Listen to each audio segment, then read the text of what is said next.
Sounds great. Did you hear that the D string was buzzing out a little bit? Yeah. So let's see.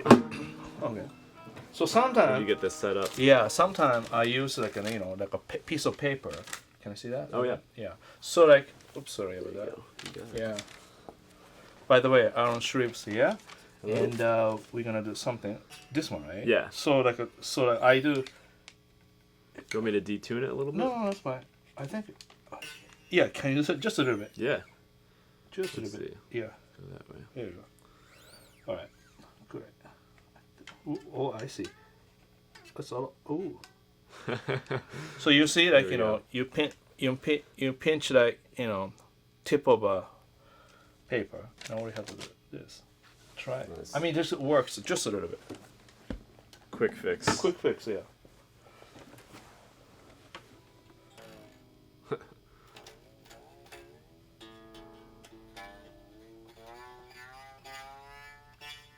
Doesn't work. A little better. A little bit. Yeah. It's really bad. Really bad. Okay. Yeah. Really bad. You could probably put another piece of paper. But that's sometimes like piece of paper works, but just weathers are different. Yeah. So like, I want to talk about your main influence. Mm-hmm. Usually I start when I teach lesson, just tell us like 3 influences for you. All right. Big one. Yeah. So Derek Trucks is probably the biggest influence right now. Yeah. All right. So we'll talk about him a little bit, but then the other 2. John Mayer has had a huge influence on me. Okay. That sounds great. I've always been like a Strat player, and just in the past few years, I've picked up the S. I see. So, like in order, which one was the first influence? John Mayer, yeah. My first influence was Stevie Ray Vaughan, but then... Oh, yeah. We all have Stevie Ray Vaughan. Yeah. That's almost a BB and Stevie Ray Vaughan. We don't have to really say it. That's kind of a has to have it, in every household, right? Yeah. Yeah. And then, third one. Robin Ford, I would say. Okay. There are a couple that... That's actually a good one, later talk about, because kind of mixing blues and jazz. Yeah, fusion. Yeah, exactly. He's a big one to talk about. But then, we'll talk about... Derek Trucks, today. And the reason I ask 3, just because lately, like, everybody has so many influences from, Spotify, YouTube, right? Yeah, but Instagram as well. People playing guitar. Instagram, exactly. TikTok too. Yeah. But having too many, sometimes not going anywhere. Almost you have, appetizer of food, but you don't have no main dish. You don't listen to one enough to really...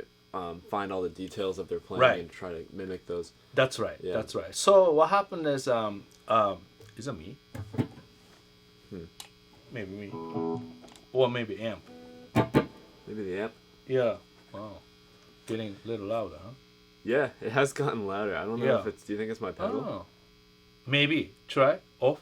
Off? Yeah. No? Okay. Huh. Technical problem. Just pedal. You don't mind, right? No, just, it's fine. Yeah. Yeah.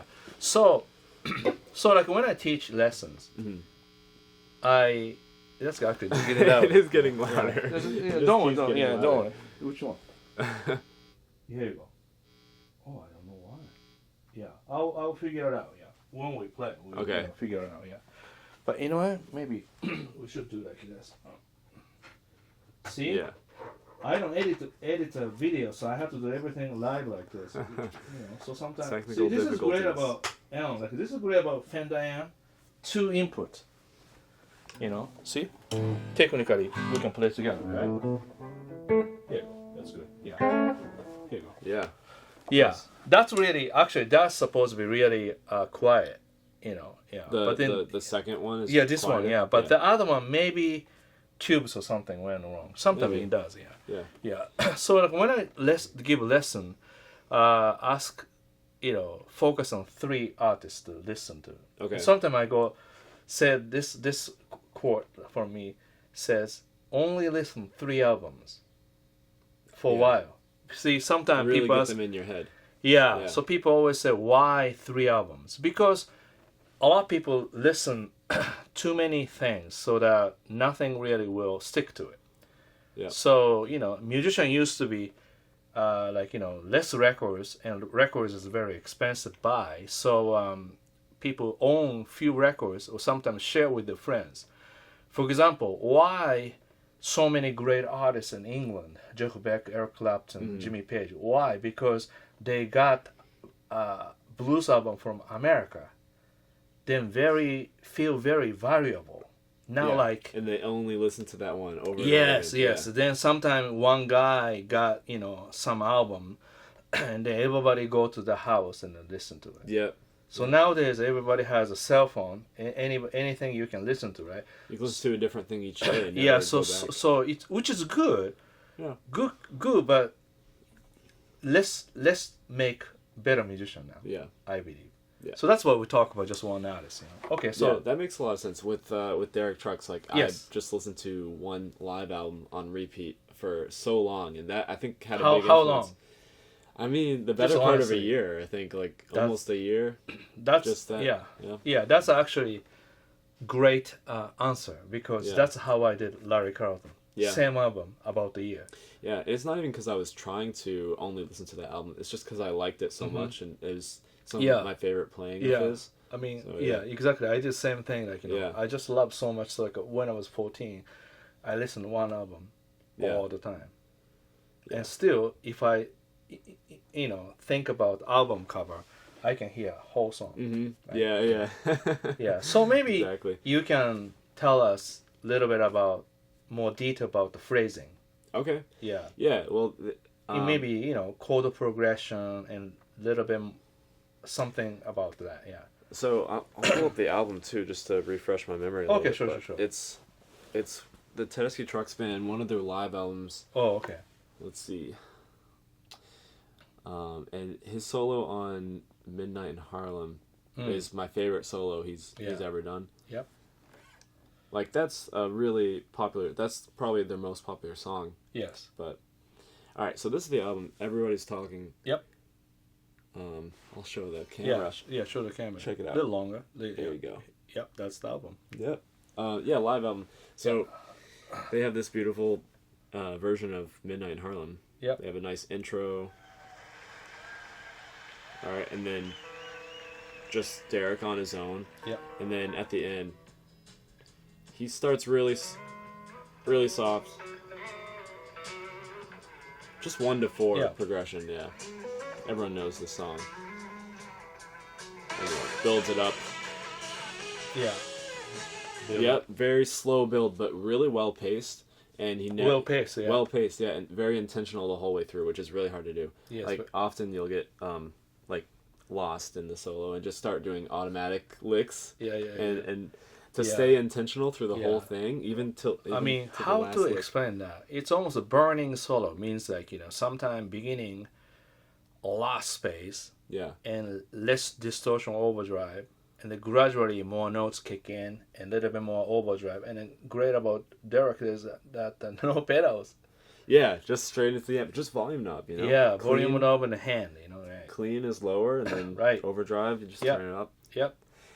So yeah, then did you transcribe a little bit or more listening? I didn't transcribe any solos on this album. That's good. I've only transcribed one Derek Trucks solo, and I didn't even spend that much time. Actually, that's better.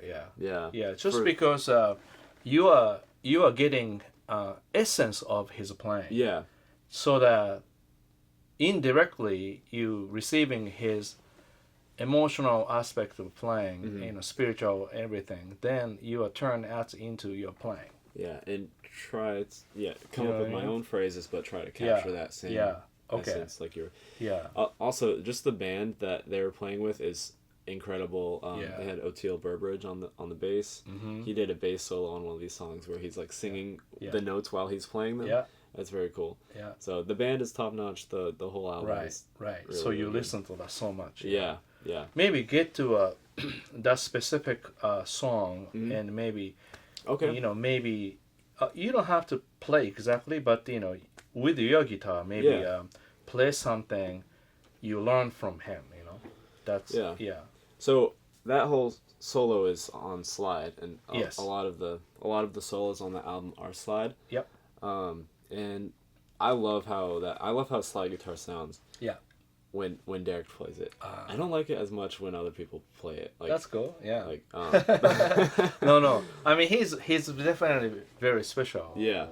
And so I actually tried learning slide for a while. Yeah. And like I would play along to their albums and just play like what Susan's singing, try to get the vocal part of it.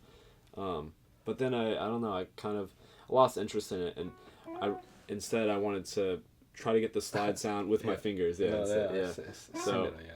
you know, more like along one string. Here's the thing, a lot of people love Derek, right? Because he's so amazing. Because of him, I don't play slide. Why? Because he's so good. No need to have another one. And I know if you practice slide enough, you can sound like Derek Trucks, but I don't want to be a copy of Derek Trucks. Yeah, that's right. Yeah. It's interesting. Similar to, you know, Larry Carlton. I mean, I love Larry Carlton, but if I copy or if I imitate everything, then sounds like a Larry Carlton. That what happened first year at the Berkeley, and everybody say you sound like Larry Carlton. Oh yeah, a little too much comments. You know? So anyway, so that happens at first with everybody. So maybe you can show me like some phrases that you adapted. Yeah. So just an E. Okay.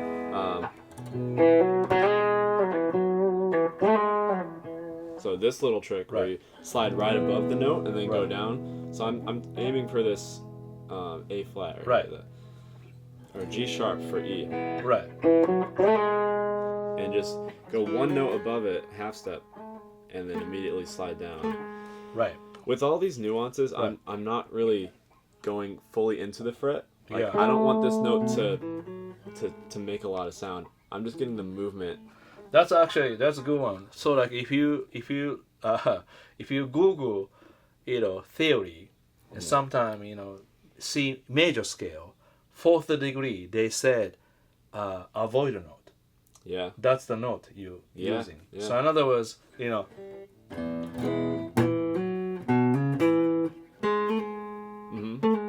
So what happened is, if you end like that, it's not great. It's unstable.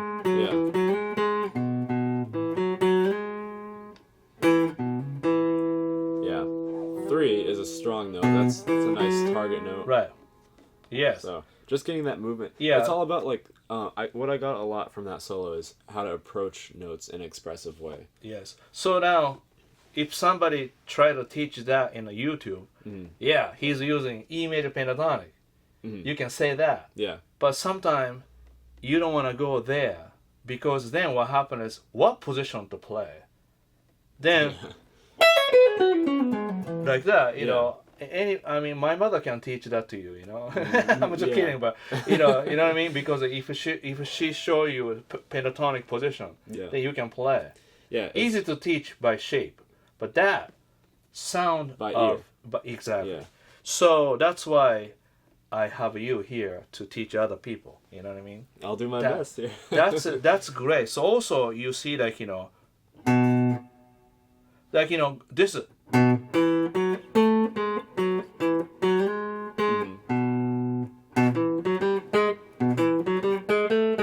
So that's other essence that fifth is good to play. Pick up. Right? Did you notice that? Yeah. Right. See, but so if you play scale, then almost end. But this way.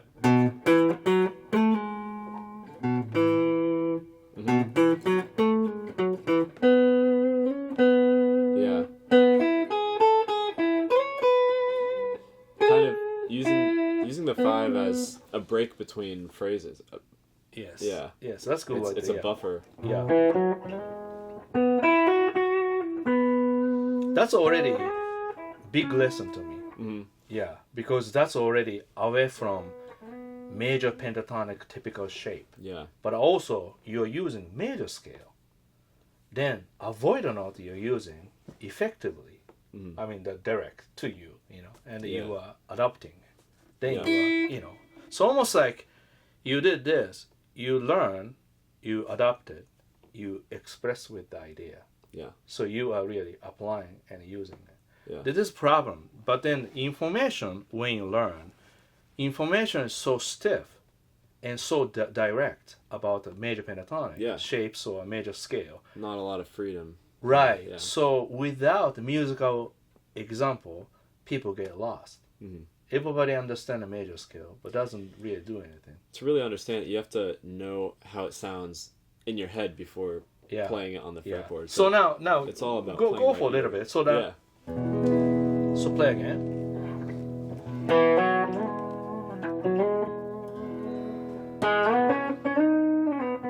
What's that now? So this is something that Derek would do a lot too. It's kind of targeting that major 7 and pulling off to the 5. Yeah. Just like you would do 1, 2, 3. Right. And using that upper structure triad. Oh, right.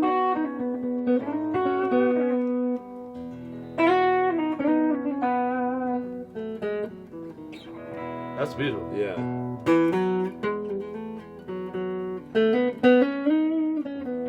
Yep. And then to the 9. Now, if I hear right, so my ear, I hear like a leading a little bit. Yeah. In A. Yeah, that's kind of outlining the Lydian mode and off of E. Yeah, but also, sometimes, just go over E. You know what I mean?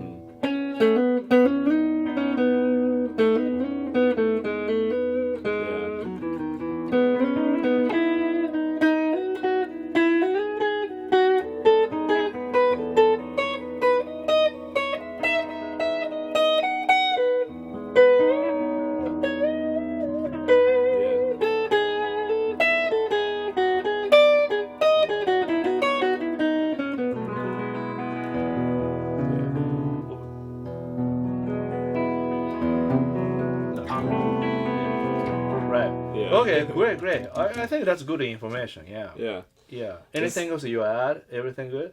There are actually already 2 phrases like. Mm-hmm.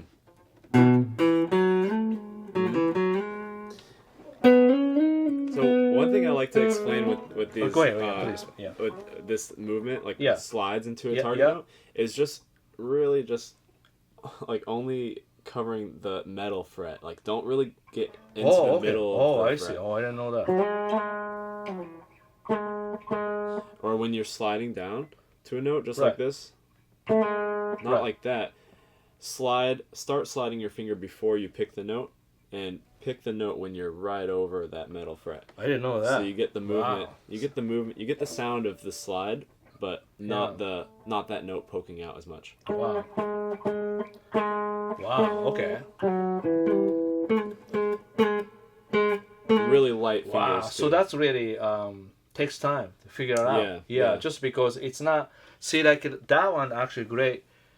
When people ask how you phrase, you can't say in the words too much because then people think too much about what it is. But at least like one thing we know that don't really hit the notes. Not like that. I see. It's a very subtle thing. You just want to very get subtle, the feeling of that note, but not hear it. Yeah. Right. Yeah. Okay. And, so we did that, and then also. So that's great. Major 7. Oh yeah, the major 7. And then on top of that major 7. Oh. Slightly wider. Yeah. Yep. Yeah, and really quick. Yeah. Wow. So you have to really play so light. Light, yeah. Okay. So now I learned this. It's good because sometimes I have to teach people like, okay, you have to use less pressure on left hand. Yeah. But because direct tracks approach, you learn immediately. You understood you have to play light touch. So that's good influence. Yeah. Yeah.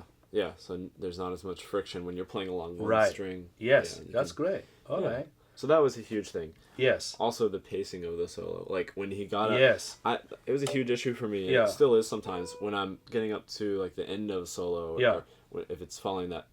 Structure of like building at the end. Yeah. I tend to go a little bit too much, and I don't pace myself. So. You mean your pace too fast? Yeah. Too early. Too early. Yeah. That's how. Yeah. Exactly. Yeah. That's a really hard one. You know, when you play solo, especially live situation, like Warriors, for example. Yeah. I try to do slowly. Yeah. Still, they want me to play longer. No, not longer, but more slower pace. Yeah. You know what I mean? That's really hard. Jeffrey Lockhart, he does great. Oh yeah, right. He's a natural with that. Very natural.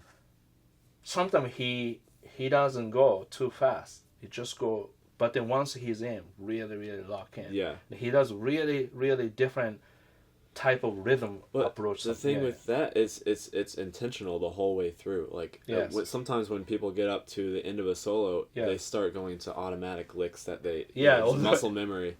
They go on autopilot. Yeah. But so it's almost like typical rock and roll, right?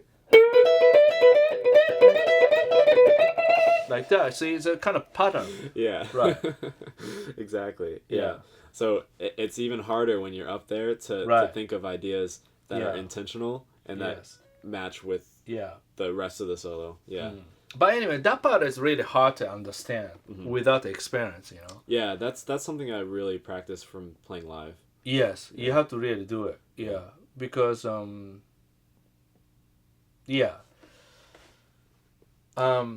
are some. That's really hard. I mean, you can watch my video live with in Japan. I was playing some of the slow blues or slow tune. Yeah. Sometimes very naturally I get to the point in really climax and just because the band is really good. Yeah, they are really listening. Yeah, the band plays the solo with you. Yeah, like just dynamically they build it. They know where you're going. Yeah. Yeah. So the Jeff Beck cover, Codes With Ended as a Lover. Yeah, that's the solo that I did with Japanese musician, and awesome. And the bass player, he's from the Square, the band fusion band, but he did a great job there. I play solo, he start imitating my solo a little bit. So that made me my more space. Right.